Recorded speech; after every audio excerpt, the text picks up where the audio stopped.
Hey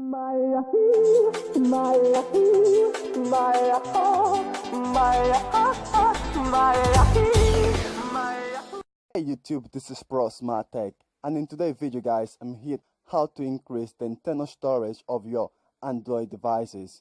Yes guys, you don't need no apps or root or anything like that. All you need is micro SD card. If you don't want to buy a micro SD card, just follow my steps, okay? Okay, so first step is go to the file manager and go to internal storage, go to slash and find file named build.prop. Hold it down and press delete. And okay, if you want more memory. I don't want more memory, so I don't deleting it because I have enough memory on my phone. So yeah, that's it guys. Thanks for coming out to this video. Subscribe, like and share for more.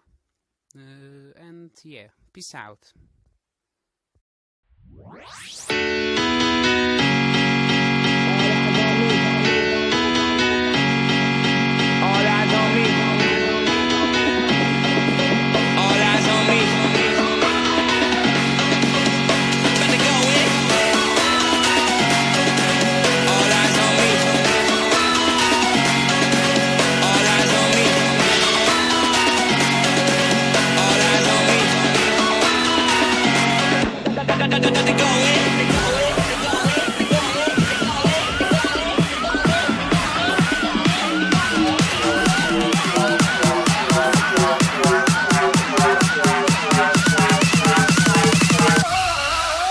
Okay.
Got to go in.